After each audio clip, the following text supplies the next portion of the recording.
Happy St. Patrick's Day to those of you who celebrate. My name is Hugh Taft Morales, and I'm the Ethical Culture Leader of the Ethical Societies in Baltimore and Philadelphia. And I'm speaking to you from Tacoma Park, Maryland, my home. This is the land of the Natchitoches and the Piscataway people. This evening's program is brought to you by the Ethical Action Committee of the American Ethical Union, thanks to Carolyn Parker, my esteemed chair, for chairing that committed committee. Tonight, we're addressing the crucial issue of climate change, which focuses on how the overlap between climate change and anti-oppression work, how systemic racism and other forms of bigotry have to be addressed within the environmental movement and within America regarding environmentalism.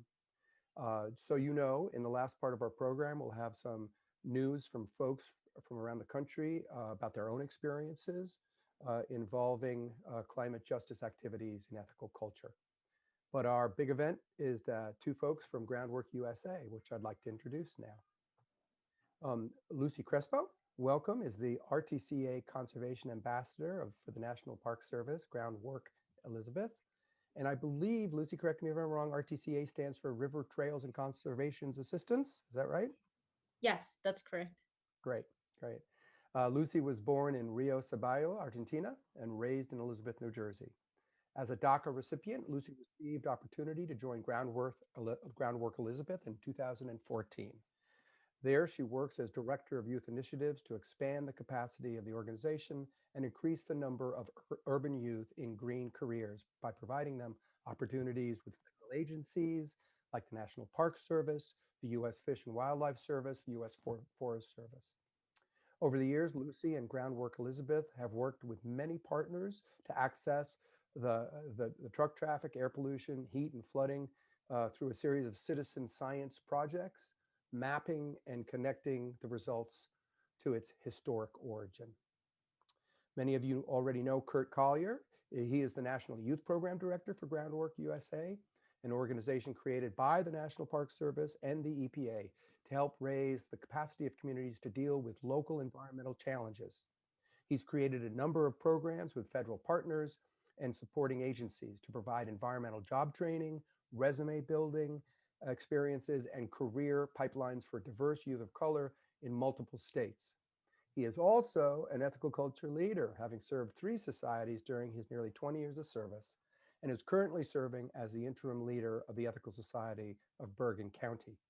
And we are glad to have many members from that society here tonight.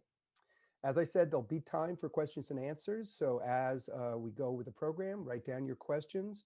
Lucy and Curt, thank you so much. I'm going to hand it over to Curt, who will interview Lucy and open a discussion between the two of them before we move on to Q&A. Curt, it's all yours. Great, and hope everybody can hear me okay. It is truly a pleasure to be here tonight. I know that Lucy and I, we have pretty busy days. In fact, we were talking earlier about other projects that we have going on. And so she's in New Jersey. I'm the National Youth Program Director, as was said, for Groundwork, but I'm actually in Norfolk, Virginia, and then also spending my time up in Bergen County, mostly through Zoom currently. But I wanted to share my screen a little bit and kind of talk about climate justice for a moment and how particularly we kind of get involved in these kinds of things. So just give me 1 second to do that. And hold on 1 second. I'm going to whiz and make sure we can all see that. And let me know if you can see the screen. I'll try and bring that up a little bit. Can you see that? Yeah. Oh, no, we're off. We just got thrown. Yep, we can. Great. So there's an example of the young adults that we work with on for Lucy and I in here daily basis across the United States. You can see that's on. I just want to talk a little bit about climate justice, which is really what we're here to talk about. I think if you focus specifically on climate change, you kind of lose the point. I think it's more to think about justice from many different perspectives. When I was the leader of the Riverdale Yonkers Society for Ethical Culture, of course, East Speder had been there, Speder for many, many, many years. And there was a picture on the wall with this quote from East. And he always says that peace is not a place you find like an undiscovered country, but a place you build. And I remember every day going into the Ethical Society and seeing that quote, and it really shaped my whole thinking. I'm an old school ethical culturist, which is about building that place. And it's always been for us in the ethical culture movement about the importance of place. It's not the ideas that matter as much, or it's not about, set of beliefs or things like that. It's about a space, this culture that we can build, this place that elicits kind of the best from all of us. And I always think of this quote, you can use it multiple ways, but for me, ethical justice is not a place you find like an undiscovered country, but a place you build. You have to build justice. For me, for a lot of old school ethical culturists, of course, justice does not exist unless we bring it to life. There has to be the institutions of justice. There has to be examples of justice. And most importantly, we have to experience justice in our lives to know those things are real. And if you're not experiencing justice, justice ceases to exist. A lot of people think of me as an environmental an environmentalist who's also an ethical culturist, and I think that's incorrect. I'm an ethical culture leader who's also an environmentalist. And what I decided to do when I left the full-time pulpit, shall we say, was dedicate myself to exactly the words of Dr. Spetter, building that place through my partners at the National Park Service and the EPA, who created the organization that I'm kind of privileged to work for. And just an example of the kind of work we do, you see this parking lot in downtown Yonkers, New York, right in front of the train station, the DMV, and the library, very popular parking lot. Unfortunately, it covered a historic river, and it took us 10 years and $25 million to rebuild and get permission from everybody to rip out this parking lot and rebuild the riparian habitat. Just kind of the work that we do of trying to create a place for a healthier river. That's the Sawmill River jumping into Hudson. If you recognize the Palisades in the background, for those of you who are from the New York region, right behind the train station, the river dumps into the Sawmill River. That river goes all the way up, of course, and there's 17 communities along. And it's about how do we create a place for both the human and the non-human to exist and prosper together and thrive together, and how do we make places that kind of elicit the best from all of us. And for most of us in ethical in the groundwork, this is about equitable development. It is about justice. How do we repair things that the people who often move into these post-industrial cities where we work across the United States did not create this mess. This mess was created by others, and yet they are left to clean it up. They are left to deal with the effects that other people did, made a bunch of money, shut all the factories down, moved away, and left polluted pieces of land. And so it is about justice to a certain extent, and understanding how can we come back and in the best way possible and work with what we have and work with the communities and work with the local government, work with local businesses and kind of restore things. One of our big projects, of course, is climate safe neighborhoods. We actually do quite a bit of mapping of cities where groundwork trusts are located. This is an example of historical redlining map. So places where people in the red districts could not get access to loans, could not have access to redevelopment. This happens to be Richmond, Virginia, which is one of those areas.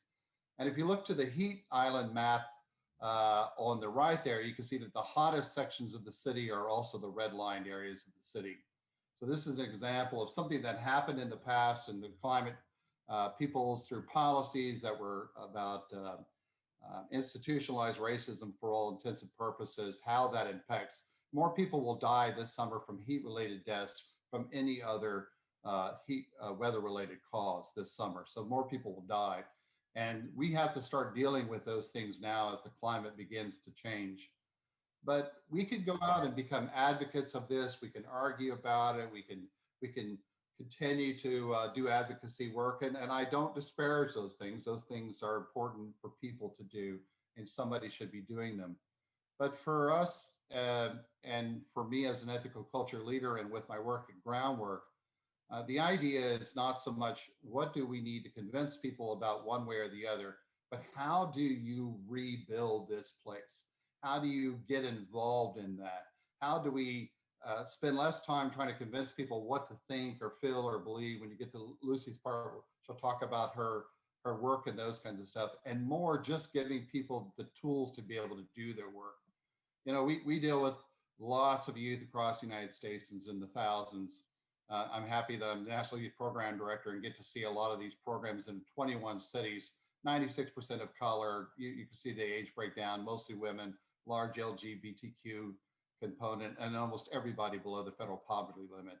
But uh, that's not a problem. That's not the issue that we're dealing with, right? The issue is that you want to make changes in your community and you want to bring these about. So it can either spend a lot of time just kind of working with the youth and trying to convince them that climate change is real and all the things you're hearing in school. But as I say to them the first day when they come to work with me, as I am not your teacher, this is not school, we're a colleague, we're going to rebuild this country together in new ways. And I just need your help with it, is kind of how I approach it. But these urban youth, anywhere, regardless of their color or ethnicity, are facing with a lot of challenges. Most of them are cut off from nature. Think about some of the most polluted cities in the United States. They have little access to nature. This is research I'd done quite a number of years ago when I was first doing this, and it's just expanded since then.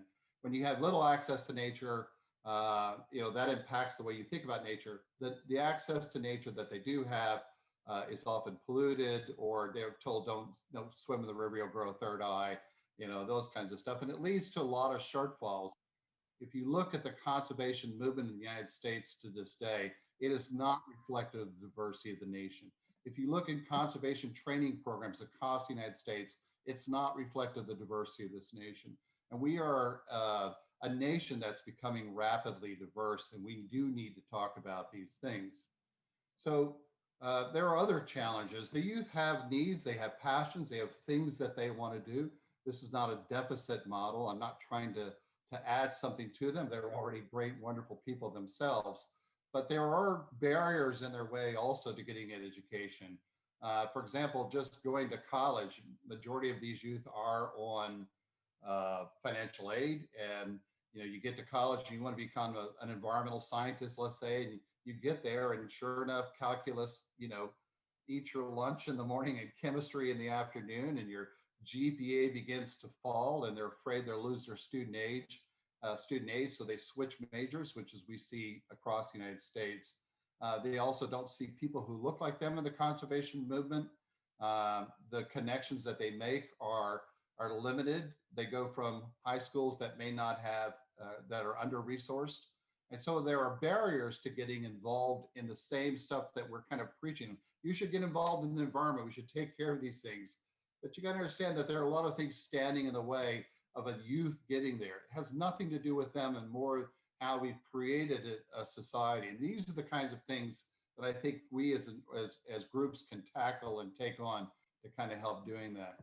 So we've developed a model, and a lot of this, if you look at it deeply and you look at how we do it, you can see how heavily influenced it was by ethical culture, because I'm the ethical culture leader and I developed the model working with my partners.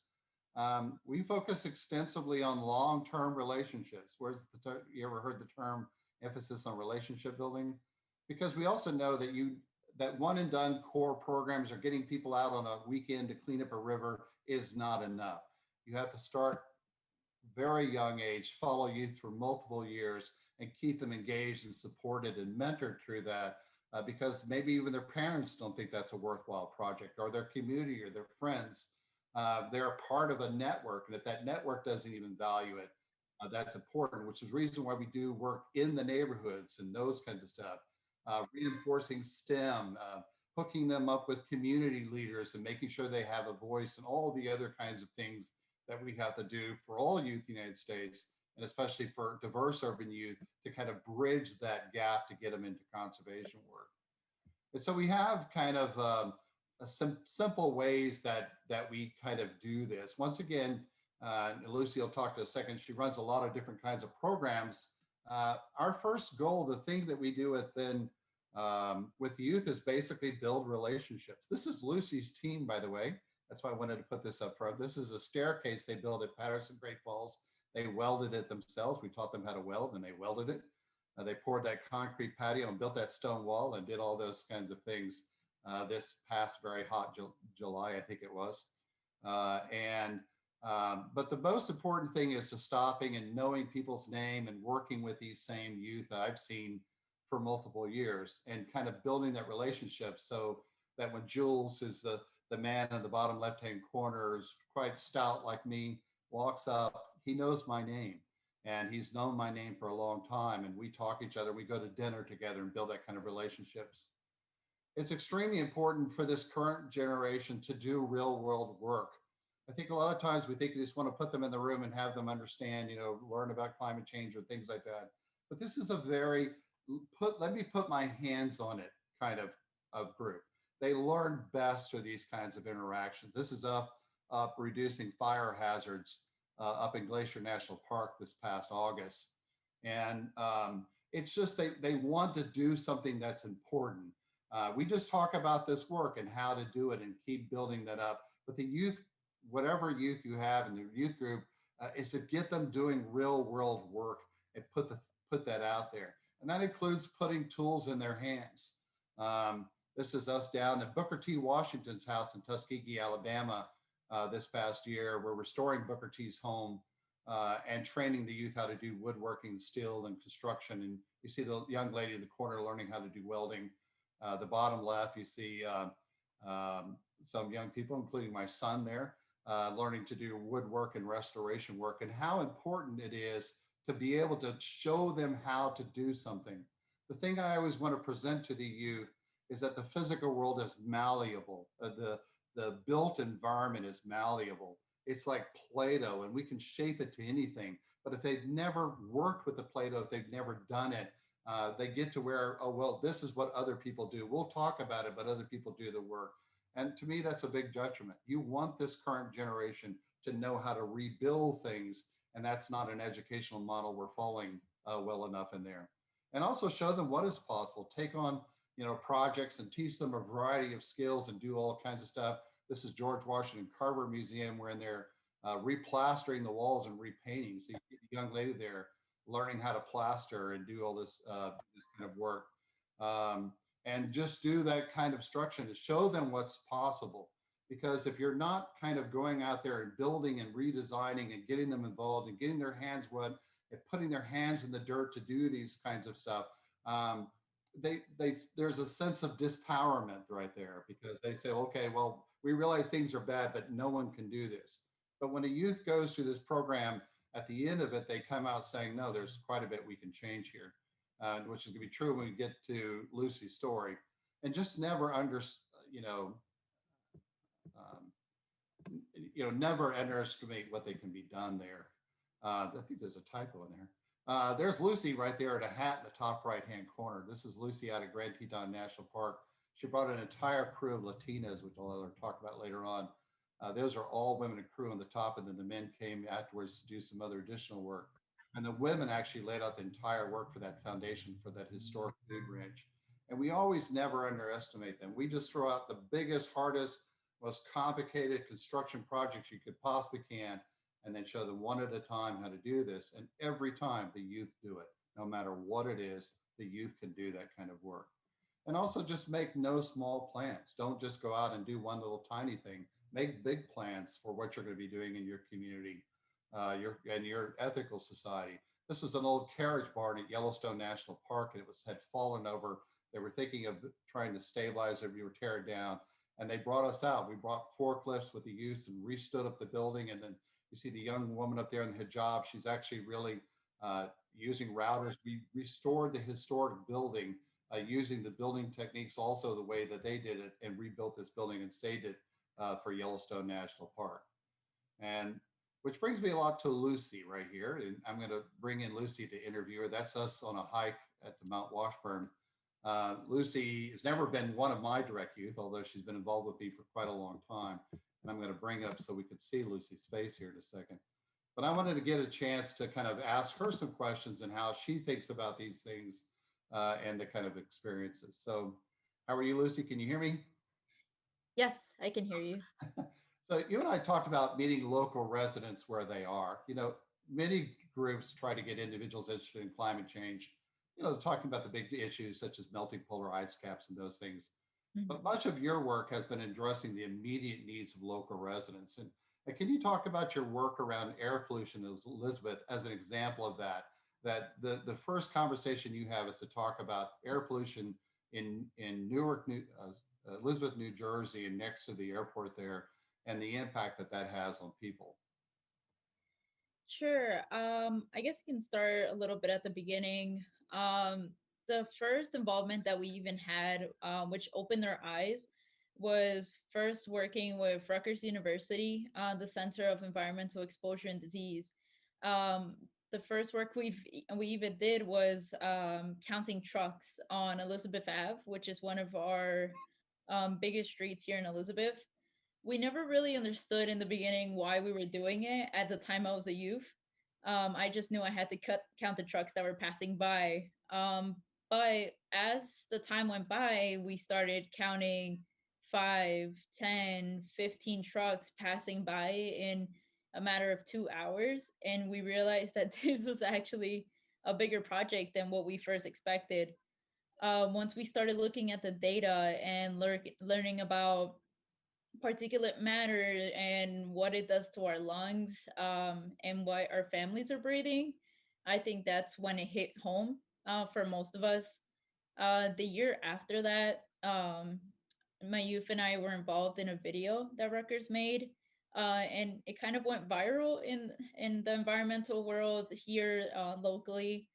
And as we began to get more involved, we realized that we can be worried about air pollution around the whole nation, but the first impact that we had to make was within our own community and what we can do here from home before we think about anywhere else.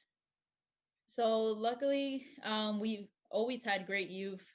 They always supported all the projects we've done, and through time, they started realizing it themselves and adopting our program to where they were teaching their own families, they were teaching their friends, they were teaching their teachers everything that they've learned. So I think just working And how from did that impact even local policy there in Elizabeth, New Jersey? How yes. did your work change? So, because of a lot of the work that we helped Rutgers with, we were able to ban a lot of the streets from truck traffic. We were able to do a lot of policy change in many of the local streets, because we realized all these trucks were coming through our community, passing through schools, senior centers, a lot of parks where children were playing and polluting our airs. We started looking back and tracking why were there so many trucks passing through here, and we realized that they were skipping the toll for $2.50. They were polluting our air. So luckily, we've worked with our city. The city of Elizabeth was very understanding, and they realized that we had to do something. And that's when we took action ourselves, working with the city to get these policies in place. And ban trucking through that area. Mhm. I know the second approach, Lucy, you've also talked about is just kind of introducing community members, people that live there, to new or changed environments. I know y'all run a big annual bike ride, and I'd love to hear about that. Why do y'all have this bike ride? What's the purpose of it? How many people come out? And what do you hear about people who participated in this bike ride? Sure. So Groundwork Elizabeth has been doing this bike ride for the past 10 to 15 years in our community. It has grown over the years. Actually, our executive director, he's on this call today, Jonathan Phillips. He was the original um, person who had the love for this event and be able to bring our community together during one event. I think towards the most recent events, we found out that there was people coming from Philadelphia, from New York City, from all over to see our city and see our features that we're very proud of And how and many make people people do you aware. get out for this ride? How what? How many Sorry. people do you get out for the ride?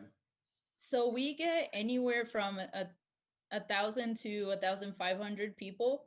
1,000 to 1,500 people out on a bike ride, and Mhm. you've said that this has had a, for most people they'd never even ridden through Elizabeth that way or seen the parks. And what is kind of some of the stuff that you've told me over the years that you've heard locals say about that? Sure.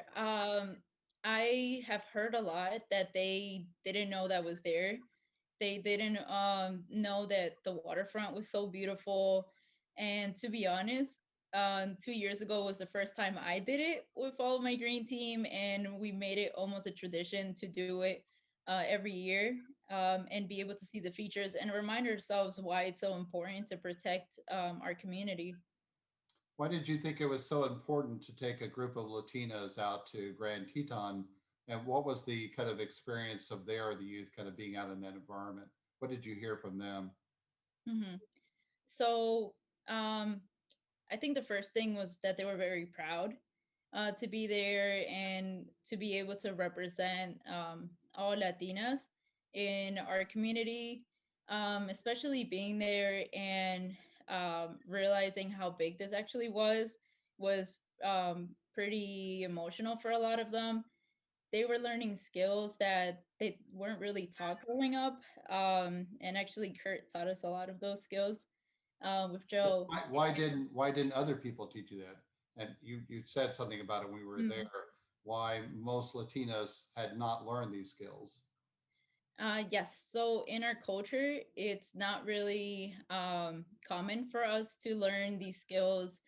I gained an interest in it because my mom actually, we were pretty much the three of us with my mom at home and with my little sister, and we kind of had to learn these little skills. But it wasn't something that in our culture, it's really taught in to all the women, and it's something that being in groundwork, it's we try to bring that up in them and bring that interest and show them that it's okay for them to do it. Also, they being out there, one of the best comments I heard is, wow, the air is very pure out here. It's very clean, and it's nothing like the air we have at home. So that kind of brought up the interest in them once we got back home, and they realized that they wanted to have that air here too. Yeah, in fact, you mentioned how you've engaged youth in scores of projects over the years, and all of them kind of rely on the youth putting in work, the physical work, the hard work, working on projects throughout New Jersey and in other states, and wildlife refuges. I know y'all go out there, but you do a lot of stuff right there in the center of Elizabeth, New Jersey, with gardens and building in farms and things like that, urban farms. And I think because of this, the youth have keen insights and kind of firsthand knowledge about the environment. They've learned from those experiences just through firsthand and have opinions like the young ladies who went to Grand Teton and says, why is the air here so much fresher than it is back home? Which is a great question to ask anyone. And so your Hmm. latest project has been to engage, and this is something you've been working on, the mayor's youth council. So what is the mayor's youth council and how important is it? Do you think that those youth that you brought had these prior experiences? How has their prior experiences impacted the contributions they're making to this council? Sure. So our youth, um, a while back, contributed to the city's master plan for green building, green infrastructure, and sustainability. Um, it was our way to input our youth's opinions and voices into the master plan for the next 10 years of Elizabeth's history. Um, but I felt like there had to be something more to it. There was a big question in our organization of what's next. What is the point of adding it into the plan and just almost asking the city to do it? Why shouldn't we just work directly with the city to make sure that these things happen and work together with our city to help them make these things happen? So Jonathan Phillips and Jules Tesson, our youth coordinator, put this program together while I was on maternity leave, actually. Um, and luckily, it was a success. When I returned, we actually had the goal of making sure that everything on, or at least the majority of things that were on the master plan that our youth have placed, that we work directly with the mayor to make this happen in Elizabeth. Luckily now, because of our success, a video is coming out of it. It should be done in the next few weeks. But just working with the And you city. said Robert Wood Johnson was interested in that, the foundation also? Yes. So because we have this video to help correct a lot of the insecurities about the COVID vaccine, we also have interest from Robert Wood Johnson, and possibly some other foundations that would like to share our video and use it as a model for other cities. And finally, Lucy, I'd want people to understand Lucy's own journey. That I met Lucy, I think, God, were you 14? How old were you, Lucy? I was Um, 15. Mhm. you were 15. Yeah. Lucy just admitted a few minutes ago that she was on maternity leave, just had her first child.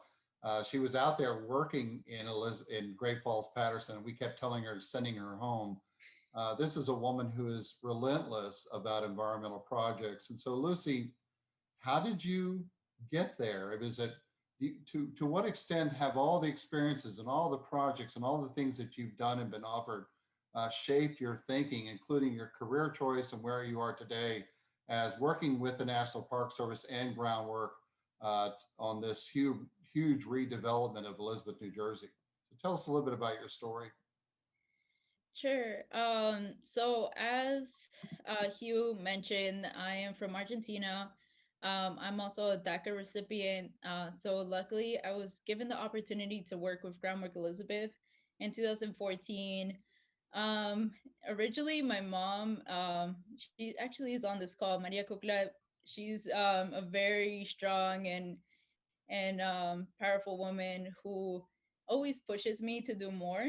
So I actually applied for I didn't even know it was a job, but I thought I was volunteering um to work with Groundwork Elizabeth for my school. Little did I know that 2 months later I was going to be working in Yellowstone National Park with Curt. So Curt, as my mentor over the years, has shaped my future pretty much. He guided me in a way that I realized this was going to be a career option for me, which is something that we didn't think that was going to be possible growing up. A lot of my family either does construction or cleans houses and things like that, but no one is environmentalist. A job working at the national parks didn't seem possible for us. So pretty much over the years working with Groundwork, it pretty much guided me to want to teach this to other youth that this is an option for them as well. And making sure that I put together in line the opportunities for them to get these options for their future. So working now, I moved up as a youth leader in 2016 and 2019. Um, I was on my way to becoming the director of youth initiatives and the National Park Service RTCA ambassador, which I am at the moment as well.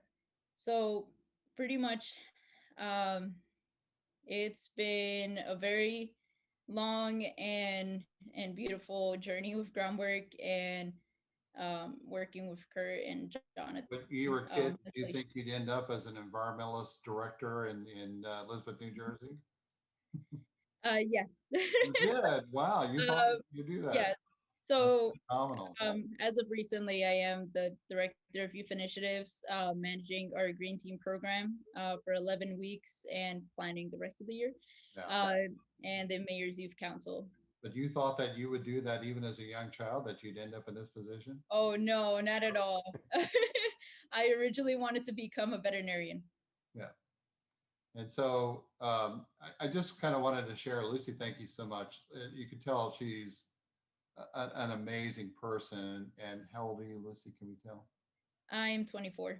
She's 24 years old and came in here once again as a DACA recipient and now is doing this phenomenal job for the city of Elizabeth, New Jersey, and for that whole area of New Jersey because she works across the state.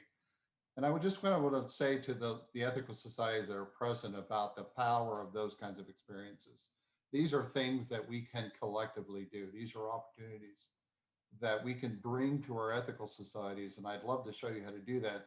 These were things that the ethical societies used to do in the past. We used to, build schools and build hospitals and run Hudson Gill Farm and do all these things. And that legacy of the past is still a promise for us in the future because we have the ability to do those things.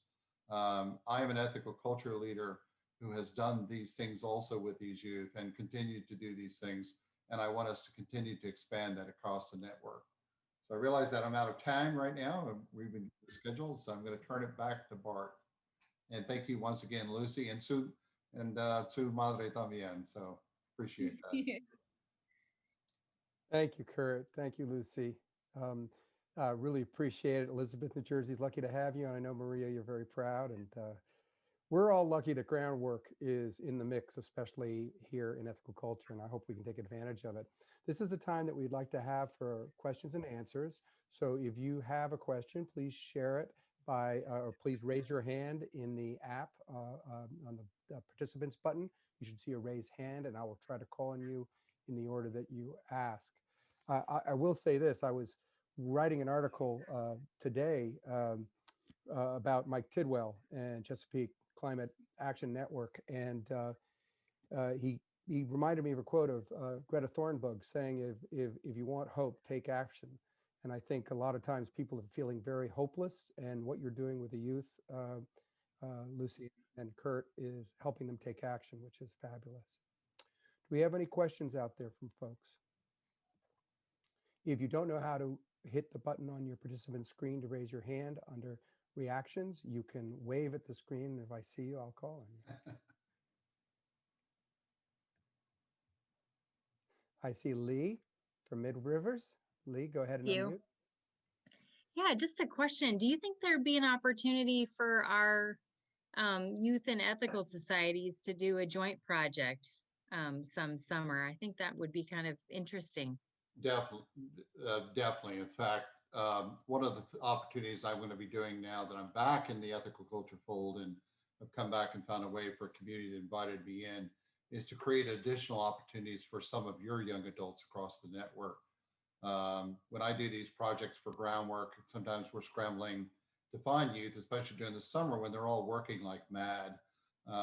Lucy's got this gigantic program for this summer, and of course she created a lot of that herself and by doing these type of things. And so sometimes we can bring the youth out. We pay for their airfare, hotels, pay them meals, and pay them a wage for them to come work with us. And over the years, I hope to continue to expand opportunities within that for ethical societies. Our eventual goal I think, is going to be to build a climate resiliency core, also within the ethical societies and creating more and more of these opportunities. And then that creates lots of opportunities for support back home. If you don't want to get out there into the shovel and the dirt anymore, there are 100 other ways to support programs in these big, massive kind of place building. We're place building animals, and that's niche building animals, and that's what we need to do is make ethical niches. Thanks. Let me go to this great state of North Carolina, Jan Broughton. Curt, I was wondering how you connect people and projects together. So our model starts exactly with that. And Lucy, for example, do you want to talk about how you shred or how you bring people in and get them interested in through advisory councils and things like that? I'm going to throw a question to you too. Go ahead, Lucy. Sure. So a lot of the times our youth come from school groups. We have a lot of events where we meet people, we talk to all the visitors, and offer these opportunities to everyone in the community. Many times also it's friends of the youth that come in, and we're proud to say that 9 out of 10 youth return from the past year. Typically through events is where we receive most of our youth. I want to come back to the thing that she said. For every 9 of 10 kids out there, they come back to Lucy every year and ask to get hired. We see that across the country. We're dealing with a group of people who want to get involved. And so, we'll work with advisory councils. We'll form those in community stakeholders, local businesses, governments, we're not an advocacy organization, nor are we adversarial, should we say, and wrestle with them, but try and actually build those networks. I just gave a presentation to Schumer's office this past week. We're always trying to build networks because of Monica Weiss, who I think is on this call also, who made that possible. I want to give a shout out to Monica, or other kind of stars that we have across the network. Thank you. I think we have Paula Rochelle from California. Paula, your question? So in our area, the intersection of homelessness and the environment happens because people put their tents in the riparian areas. Is that an area where Groundworks, I've heard you talk federal programs, but these are really state waterways or city waterways. What kind of an opportunity is there that we could contribute to? Actually, the majority of work we do is in the neighborhoods. So I would say it's about 75% is locally in the neighborhoods, everything from building up tree canopies, streetscaping, cleaning out vacant lots and converting them and capping them, because a lot of them are brownfields. That's the reason why they're vacant. These are systemic problems of things that happened before. A lot of people move into these places, first of all, because of high unemployment rates, drug abuse, all these other kinds of hopelessness that build their way into the community. And I think the thing to remember is that it's always more than one thing. As you know, Paula, you've told me in the past, there's always something more going on there. Let's take the vacant lot problem in the United States. A lot of people look at vacant land and derelict land, and people are doing illegal dumping, and it's homeless or living in there, all this kind of stuff. That land sits the way it is because the land is polluted, because it's been identified as the city as a brownfield. And if you are a homeowner, you own that land, probably you paid taxes on something you could never redevelop again. And so you walked away from it, and the city ended up with millions of acres across the United States that can continue to contribute to this problem. And so it's actually to figure out a way, which is what we were created as an organization, to deal with the brownfield problem, which deals with the illegal dumping problem, which deals with the homeless problem, which deals with the fact that the brownfield is an economic drain on that local community and keeps housing prices down and stops jobs from coming in. I mean, I think you start with the place. If I start just with the homeless group, I've kind of missed the roots of the whole system that's there. And so as part of that is to look as much as you can of all the things that are connected there that are causing these problems, and not just to identify one part of it as it. It's probably because it's in an area where things are being pulled down economically, and that's what we can deal with. Thank you. Abby and John from the Washington Ethical Society, do you have a question? Yeah, it looks from the website like you don't have a chapter or any work going on in the DC area. And I'm curious about how things get started in a new area.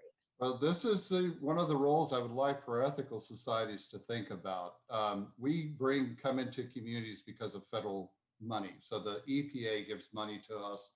We reach out to communities. The communities then bring us into Invited. We come in and do a huge feasibility study. I wrote the one for Richmond, California, Tucson, Arizona, Washington, DC. We spend a full year doing that by bringing all the nonprofits together, identifying the issues.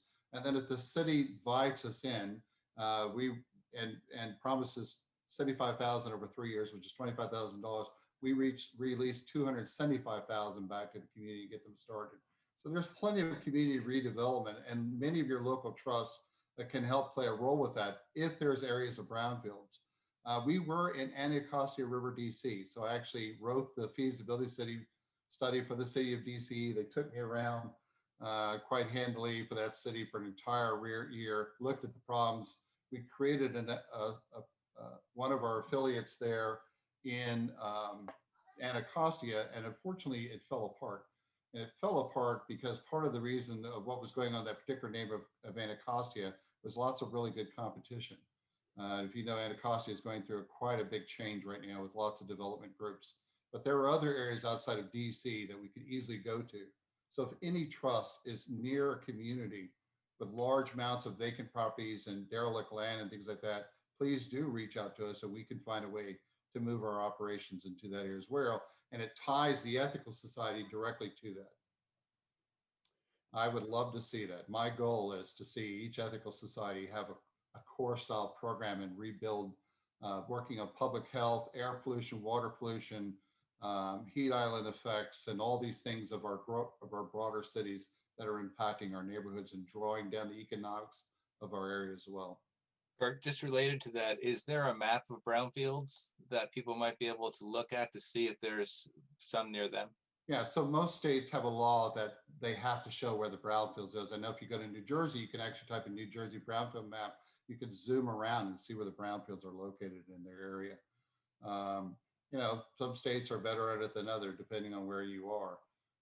We were an industrial powerhouse, and we had all these factories and all these things going on. And typically when they got done with it, they dumped the chemicals on the ground because they didn't know it, like Love Canal in New York. And then when they de-industrialized and moved everything over there, the cities tried to move back in and reclaim that land, but found it was polluted because of Love Canal. We can no longer build in those spaces. So we have kind of built-in problems in this United States that stops community redevelopment. And then new populations move into their areas, often immigrant populations looking for the jobs that are no longer there, maybe, or because of cheap housing, and then inherit these problems and are left cleaning up the mess. Thank you. So are there any other questions? Because we can take more questions near the end, but I did want to give some people a chance to share from ethical societies some of the work that they're doing. So we'll go to that. I'd like to call on Janet Glass from the Ethical Culture Society of Bergen County, and I think she has a screen share that Bart will help us with. Janet, can you share for a couple of minutes what's going on in Bergen? Hi, gosh. Well, this is actually not about climate justice specifically, but it was mentioned during the rally. In 2017, there was a climate march. There were 200,000 people in Washington, D.C. And the Bergen Society, we had a skills auction, which was a big event that weekend, and so we couldn't make it down to D.C. So we launched our own climate rally.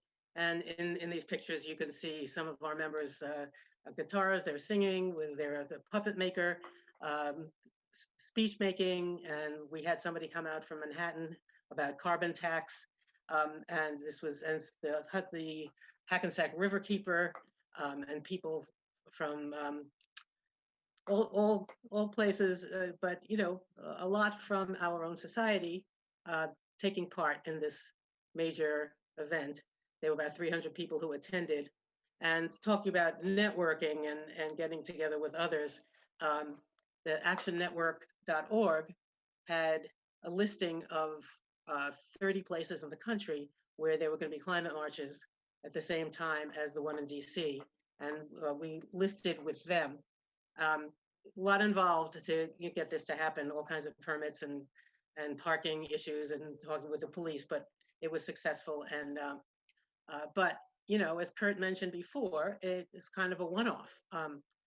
But we have been doing things since then quite actively, right in our area. Well, right where I live, actually. I live in North Bergen, New Jersey, which is in Hudson County, and not that far from Elizabeth, actually. And it's a 79% Latino population, and that's where they put all of these things. You know, the American Lung Association has us as an F quality, you know, and air quality, and all of the detritus goes in our area. So they were planning to put a fracked gas plant in North Bergen. This was just a year ago, and we thought we couldn't possibly fight it. It was called Diamond Company, and it was a subsidiary of Mitsubishi, which is huge. But I had done a lot of activism and had made a lot of contacts with the Sierra Club, Don't Gas the Meadowlands, which some of the people who are watching are part of, Food and Water Watch. So with all these connections, we collaborated together. Oh, well, and also Green Faith. Greenfaith.org is a coalition of faith communities. And I thought, why not? You know, we're a humanist community. I threw our hat in there too, and I became very active in Green Faith. And together, through press releases and press conferences and public testimonies at different hearings, and tons of petitions and town hall meetings. And I spoke out at each of these, and the governor decided that it wasn't worth it. And he vetoed that gas plant, and we was just thrilled about that. But talking about it's a climate justice issue because it's a disadvantaged area. And right now we're fighting, we're right in the middle of this. New Jersey Transit, they want to have a backup plan in case of another Hurricane Sandy where their power went out. And so they are exploring another fracked gas plant. And we're right on it. We've already gone to public testimonies and lots of public opposition to that. So climate justice is something dear to our hearts. We're very aware and fighting real hard. Thank you so much, Janet. Appreciate that. A couple of people have chatted about Washington and Baltimore and being the leader of Baltimore. I'm going to call on Kathy Esky from the Baltimore Ethical Society, who's recently jumped in big time on our environmental work. And I just want to mention, for those of you who don't know, that I mean, Baltimore is a city that needs a lot of work regarding environmental reclamation. And there's a group that focuses on the Baltimore Land Trust, and that is literally seizing control of land. Curt talked about getting your hands in the soil. If you don't own it, or if you don't have eminent domain, you can't do that. And a youth group that was supported by Baltimore Land Trust, Free Your Voice, won the 2017 AEU Elliott Black Award for their fighting an incinerator in South Baltimore. So Kathy, can you share a little bit more about what's going on at the Baltimore Society? Sure, Hugh. Thanks so much. You actually gave part of my Oh, I'm sorry. No, I'm glad. It's fine. It's perfect because that was the 2017 portion. I wanted to talk about more current things anyway. So thank you so much. So building on that with Free Your Voice, it is a youth group in South Baltimore and part of the South Baltimore Community Land Trust. The Free Your Voice team comes out of a high school called Ben Franklin, and they're in a community that was able to, through protesting, stop the building of a new incinerator. But there is an incinerator in the area that is polluting and just got another 10-year extension. So we are partnering with them to help them in their mission for at least Baltimore to stop sending waste to that incinerator. You know, we can't stop the renewal 10-year plan, but we can start to send our waste to greener processing infrastructure. So one of the things that they're doing, they have meetings every other week, and we attend the meetings. It's a zero waste planning group. And in that group, they've decided recently, I mean, they've done a lot of protesting and they're part of a movie that just came out that's called Unbreathable. And but they're also looking at how to get the rest of the Baltimore community locally involved, because it seems like just their part of Baltimore knows the issue. And if we can get all of Baltimore City aware and fighting, the city council will start to hopefully, and the mayor will start to make decisions that are in favor of cleaner air, cleaner environment. So what they're doing right now is they have a speaking PowerPoint project where they're trying to get people to invite them in from different communities to their community associations so that they can bring awareness about what this community is suffering, the asthma, the different illnesses disproportionately. And they are a Black and Brown community. So there's definitely a climate justice portion to this. And I had looked to see if I had a community association, and I did not where I lived. So that was news to me. But I thought, well, my community is the Baltimore Ethical Society. So we just recently have partnered with them. They're featured in the movie Unbreathable, which is a half an hour independent film that's making the local film festivals. And we're showing their film right now. You can actually get in touch with us and we can send you a link. There's free viewing of it until the 22nd. And this movie is about air pollution. And it's put out by, I think, the American Lung Association, or at least that's one of the partners for the film. So a lot of really good information in the movie. And again, Baltimore's represented as one of the communities that's affected. And so we're showing the movie. You can watch it virtually if you contact us. We're also listed on the movie website. So if you want to go there, you can click to get a link to the movie. But we're this Saturday at 12 noon, we are having the South Baltimore Community Land Trust, the Free Your Voice youth group, and the Baltimore Ethical Society come together for a movie discussion. And during that movie discussion, the Free Your Voice and South Baltimore Community Land Trust are going to give their talk that they want to roll out to the local Baltimore communities to try to engage Baltimore in their fight, that it would be an all of Baltimore fight for clean air. So, I mean, you're welcome to join us. I know you guys aren't from Baltimore, but it's going to be maybe something that if you attended, you would be like, hey, what's going on in my city, town, whatever, that Baltimore, that your ethical society can get involved in and be a partner with local community members trying to do climate justice work. Kathy, thank you. Would you mind putting your email in the chat and people can grab it and write you about the film and the efforts you're doing? No problem. Thank you. I appreciate that. Jan Broughton has a little something to talk about the Poor People's Campaign and climate justice. Jan, is this a good time for you to share? Yes, thank you. And just before you do, I will remind people, if you have follow-up questions, put them in the chat and I'll get to them after Jan and one other announcement. Okay. I'm a member of the Ethical Action Committee, and along with the AU board, we're encouraging people to look at the Poor People's Campaign as a vehicle for joining up with other groups that might have things that we would be interested in doing, and some of that includes environmental justice and climate change activities.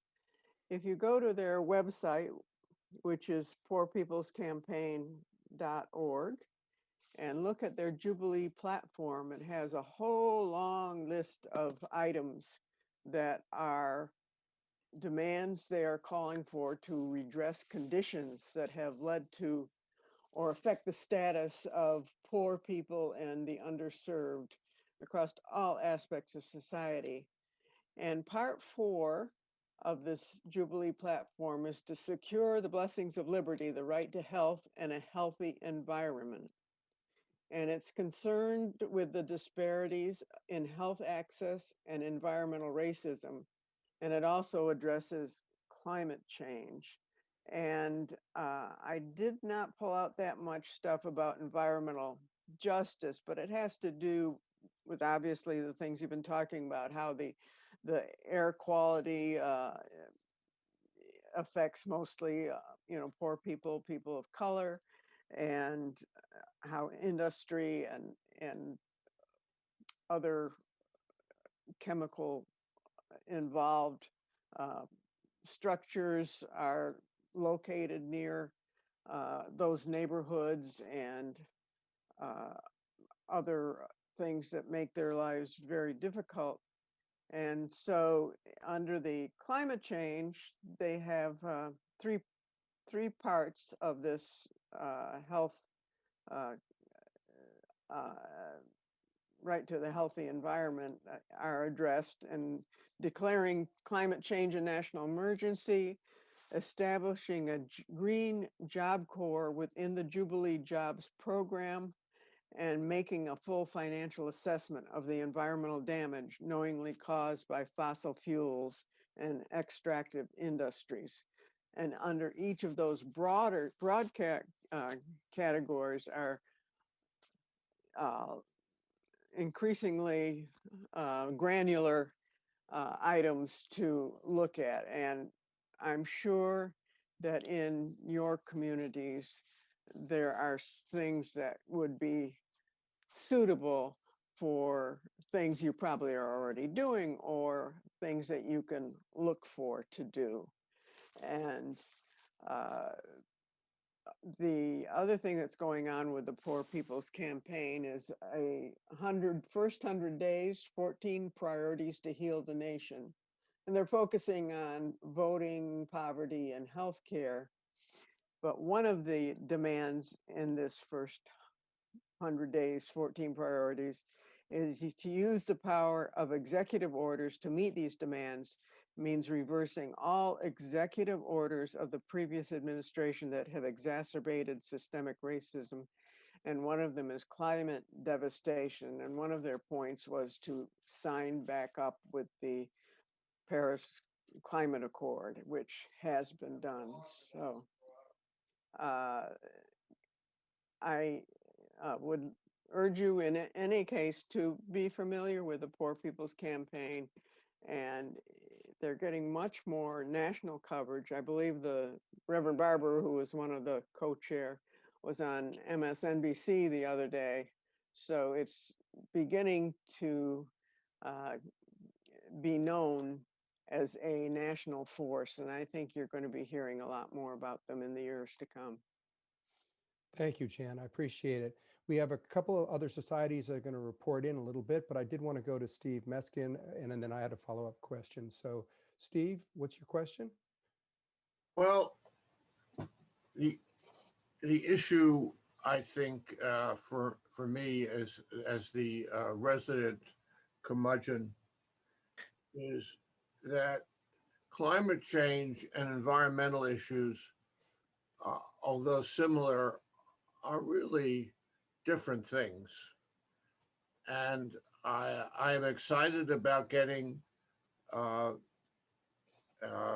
young people involved in environmental issues. But I think we really have to be very careful and honest with them and not to sell them that these environmental issues that we're helping are going to do anything for climate change. Climate change is so big, and as the speaker we had a week and a half ago in Baltimore talked about, climate change is a policy problem, and the policy problems are not something we can do by hand. It's organizational work. Now, getting people involved, getting people motivated is great, but you don't want to mislead them, and you want to sort of ease them into the importance of work, of the other kind of work needed for the existential issue of climate change. Lucy and Curt, what do you say? Any response to that? Yeah, I mean, I've heard that kind of position put out there before. Part of what we need to do in America is change the economy. We change the economy also from the bottom up, not from the top down. And what we need is innovation. A lot of the types of stuff that we're talking about in the other projects we work on are around innovation and bringing those kinds of things into communities. If we don't have the workforce for the next green economy, we're never going to get there. And so all of the policy that we have, if people still need jobs, they still have to have power, they still have to have infrastructure, they still have to have ways to get power distribution from green sources. We still have to build new kinds of products. We have to rebuild the surfaces in our roads. We have to replant our forests. All those things that I agree with you, Mr. Meskin, which are humongous things will require a new workforce. And what I strongly encourage is that everybody be preparing right now and building that up, including preparing that new workforce and then creating the innovative kind of projects. each of the ethical societies could take these on as well. They could start innovation projects. There's no reason why you couldn't be doing anything from using mushrooms, from making furniture, which is what people do, or clothing and those kinds of stuff, and training people into that. And it's going to take a big thing. And I get what you're saying. Climate change is this big, gigantic, global system that is almost out of complete control of anything that we can have to do. But the solutions and the step back from that and rebuilding a different economy are one of the things that we have to do. And so I'd rather say, rather than do nothing, that we do as much as we possibly can. And because when climate change does come, and we don't have the amount of arable water, arable land, and all these other kind of stuff, we have to have a workforce ready to provide the food. As you said, the existential issues as well. So that doesn't stop us from what we're doing. And I understand how big these things are, but policy alone, I think, is not going to help us either.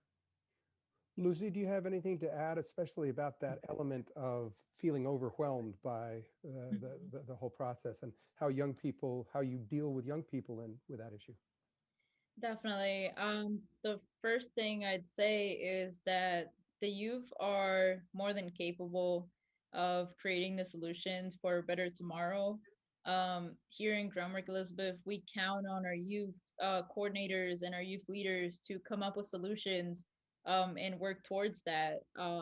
They have showed us more time and time again that they are very smart, very capable people who in one way or another will be left to deal with these issues.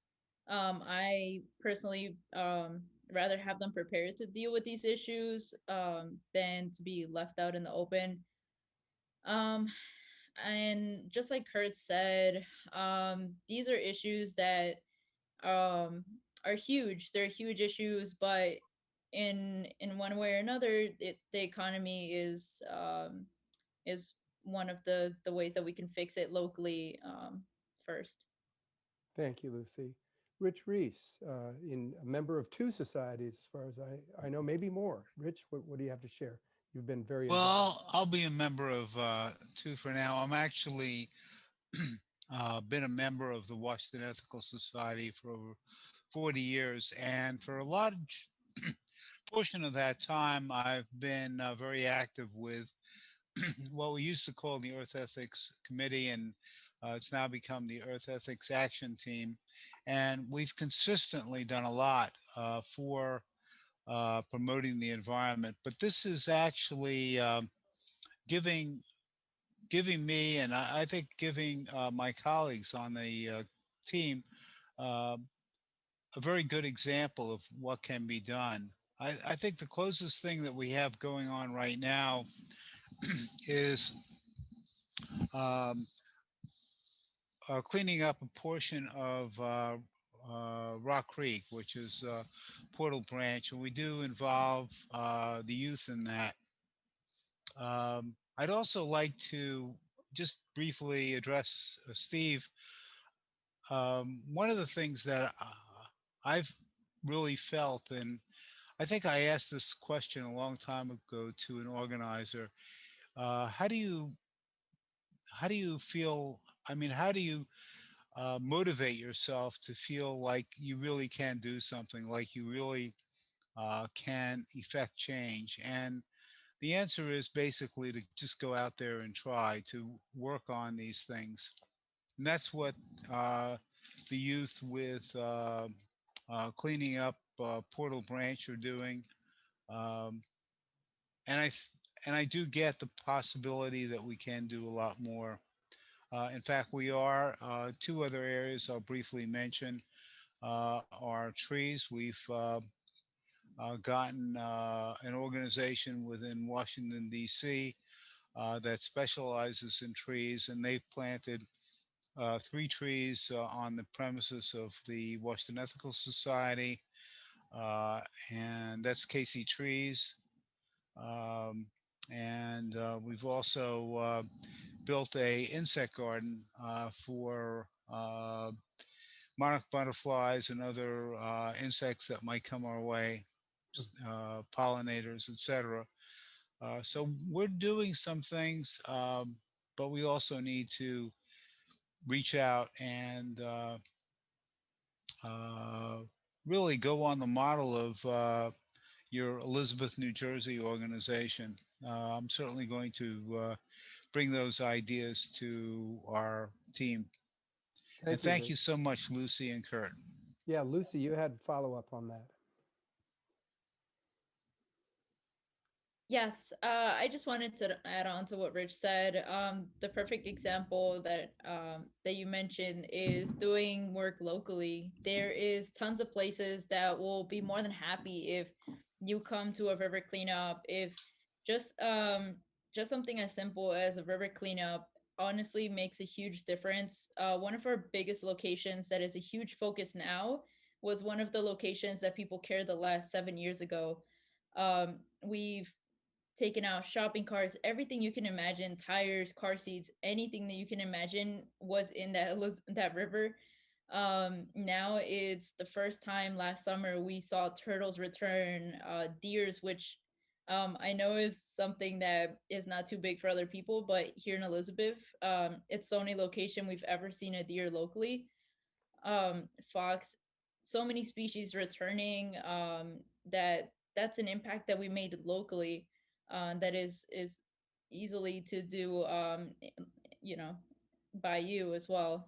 Gardens, anything to help even the children understand how important this is. Um, that's something that you can do on your own. It doesn't have to be saving something on the other side of the country or the world. There's always something you can do by you.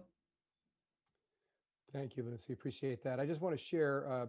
I see another hand. I'll get to that in a second, but I wanted to share a little something because Jen Scarlott from the Riverdale Yonkers Society for Ethical Culture couldn't be here tonight because she's at a meeting right now, a New York statewide Climate, Jobs, and Justice Week of Action meeting for April 5th through 9th.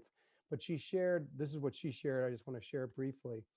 She said the organization that RISEC helps coordinate, that she does, is the Bronx Climate Justice North. Arose during those intensive months around the coalition building leading to the September 21st, 2014 New York City People's Climate March, that huge march.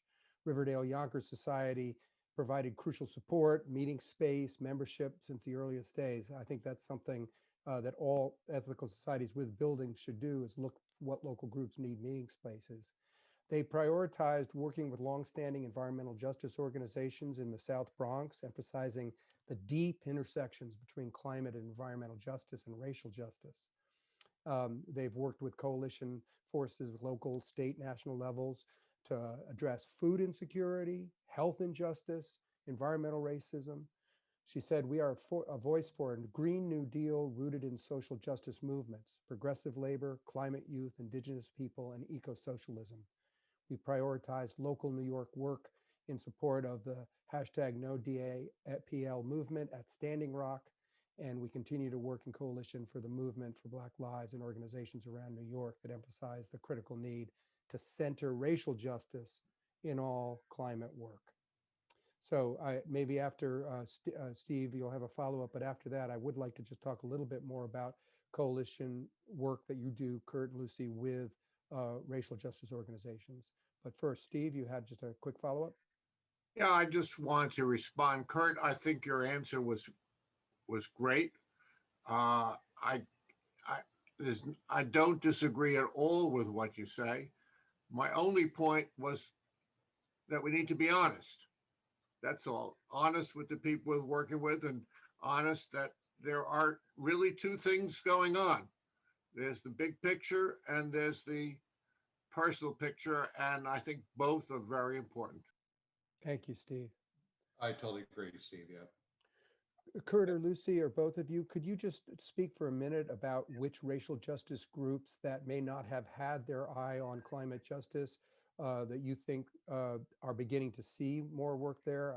I can talk a little bit about Philly, but can you, what's the interface between groundwork and environmental groups and groups that started in racial justice issues and are moving towards climate justice? Well, for me, I think one of the first things that we need to do is that to understand that the biggest group right now, which is stopping climate change policies and the biggest disbelievers in climate change is white America. And that we need to understand that actually Black America routinely votes for policies for climate change far above the white community. The people we need to be talking to are ourselves.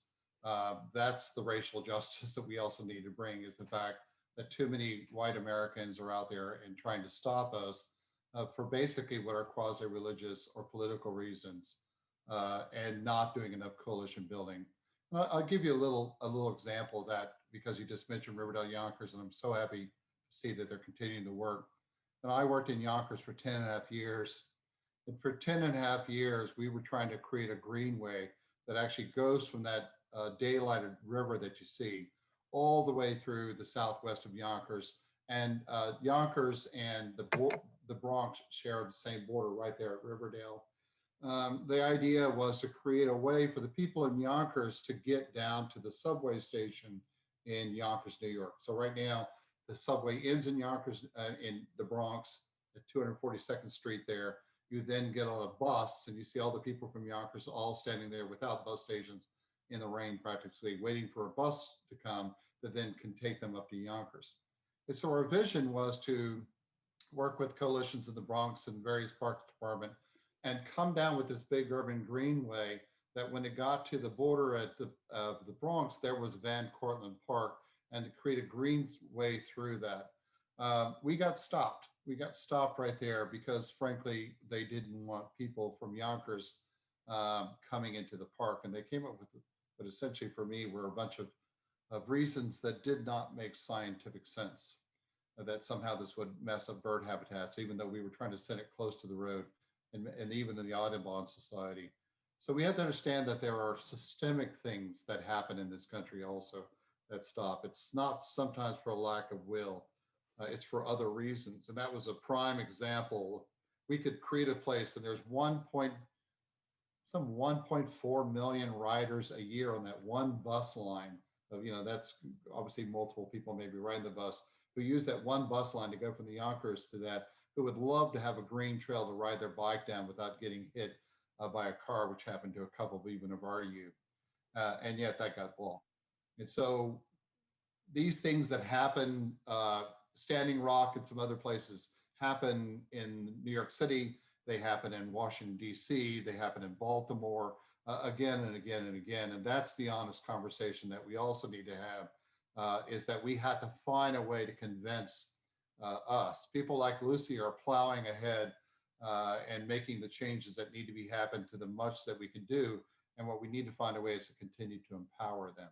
So Lucy, do you want to add to that? Yeah, just really quickly, we also recently started working with the NAACP here locally, and our youth coordinator is actually working on getting 30 youth to get their fees covered to be members for a whole year, which is pretty exciting. And we have 6 events planned to work together here in Elizabeth as well. Yeah, and Lucy, for example, I'll give you an example. She took a large group of women who were all various races to national parks to meet female park rangers and to other places to get people interested in conservation work. Mm-hmm. There are 1,000 little tiny battles that are happening all the way. And when I'm doing program, I have a logic model for each of the things that are barriers, and for each of those, who's the audience that we need to speak to, and for each of those, what are our inputs and what are our outputs, and the ways that we can tackle those one tiny little thing in a wall. Sometimes we make these huge climate things too big. The message is too broad. It's not centered on one thing.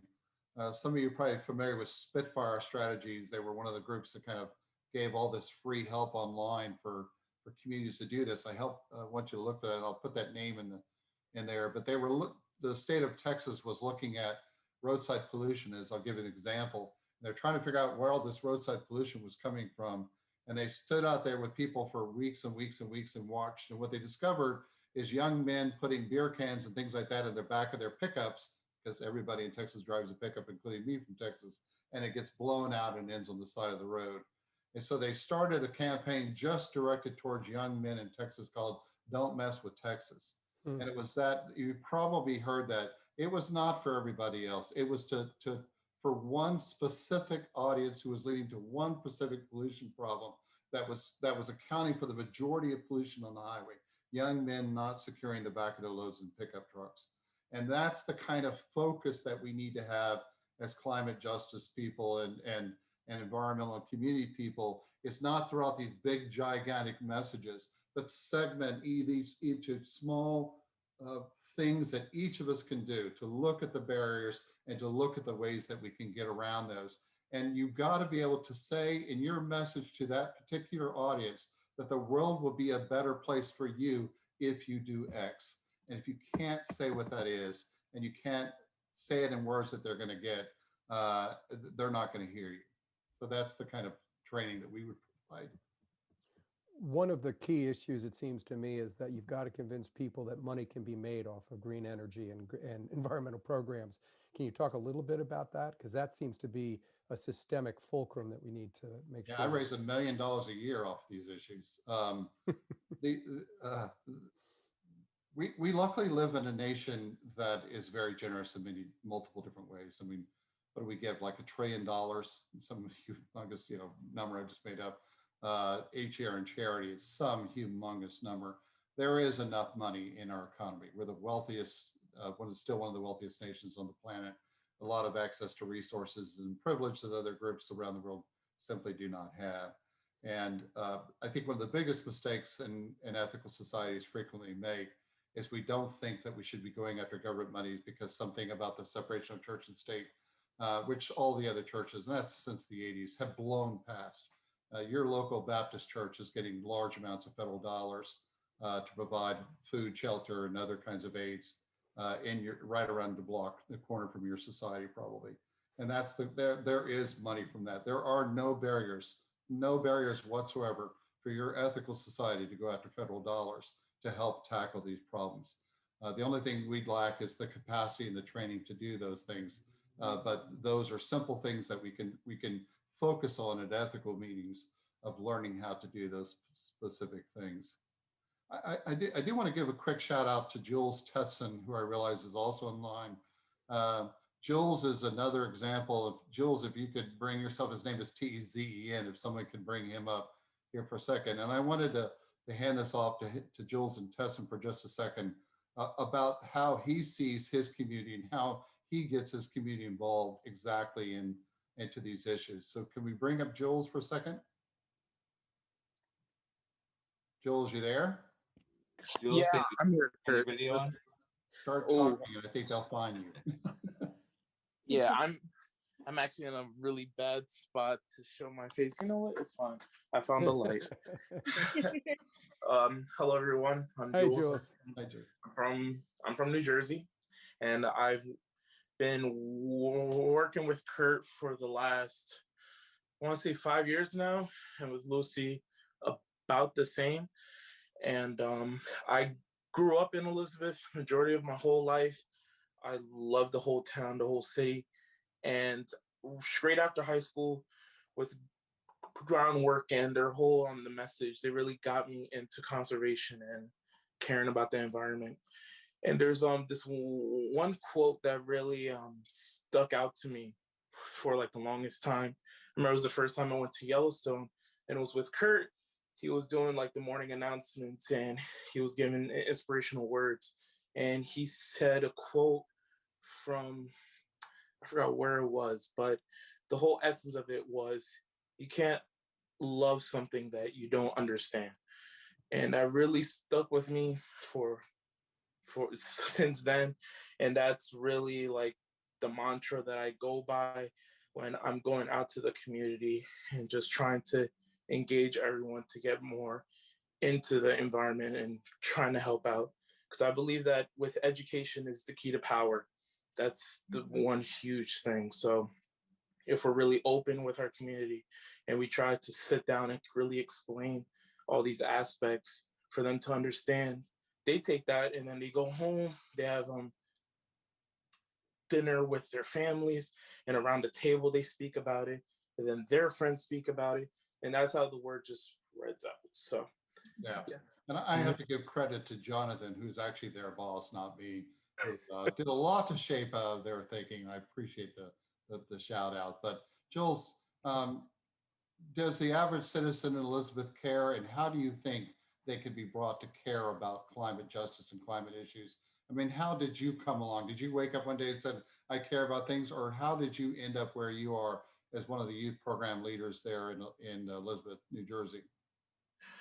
Well, well, to answer your question, it's not the first thing on everyone's mind about the climate and the environment.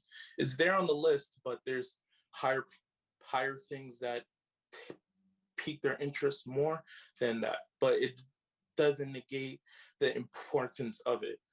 So how I got a part of Groundwork was after high school. I didn't know what I wanted to do. I was actually going to go to school for music.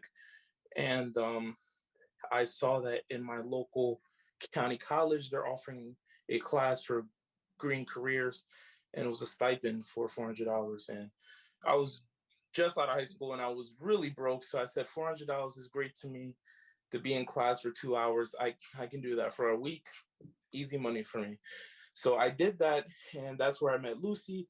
And she was really like diving into everything with trail building and the Appalachian Trail. And like, I've heard of all these things before in my lifetime, but I never really thought that, oh, I can go there. That was like the one thing that I wasn't able to connect. So afterwards, I spoke to Lucy, and I was just really grew. I felt her passion in it, and I was like, wow, like I want to get involved. And after that, I actually got hired on the spot to work with her for the month of August of that year of 2017. And from there, it's been history. Great. Thank you, Jules. I appreciate it. Right. And I want to kind of emphasize something Jules said about the money. We pay all of our youth. There is no volunteering for Groundwork. And the reason being is that you have to think of conservation as a paid job. They have to see it. They're building families, careers, they've got families. If conservation is simply something that people volunteer for, it just becomes another example of what white people do or people with money do. It has to be something that is a paid job to be a kind of an entryway for these things. And we can find that money. That's not a lot of money. You know, Jules is worth more than $400. That's for sure, Jules. But you know, we that money is out there, and we can make these things happen for these youth. And sometimes that's the gateway. And I've had multiple youth. They start off and say, "Well, I came for the money, and but I stayed for other reasons." And that's what we need to remember. They came for the money, but they stayed for other reasons. And there's Jules, and there's Lucy as prime examples of that. Lucy, did you want to add something to there? Yeah.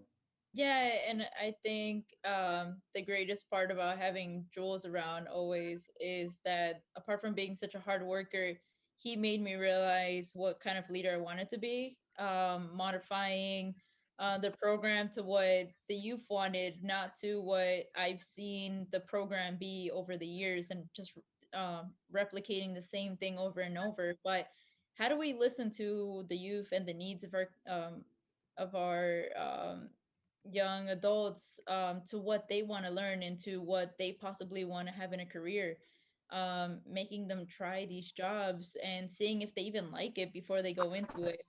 How many people from the age of 15 to 18 really want to know what they want to do for the rest of their lives?